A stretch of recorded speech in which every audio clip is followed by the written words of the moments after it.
pa ng iba. Kaya bago ko umalis sana pakinggan mo ang aking kanta. Hindi mo na kailangan pang magtago at sa akin maglihim.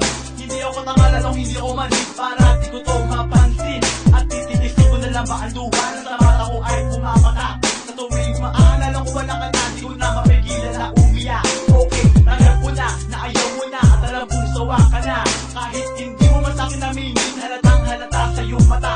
Ang sundan ka, hatabulin ka, di ko na kailangan pang gawin. Masaya na ako kung nasaan ka man, tanggap ko na hindi ka na sa akin. Ang aking panalangin na sana ay maging maligaya ka. Sa piling ng iba ka na hindi ka saktan, sana mahalin ka rin niya. At sa pagdating sa mga panahon na tayo dalawa ay magkikita pa muli. Gusto ko lang na malaman mo na ikaw hindi ako ang nagkamali.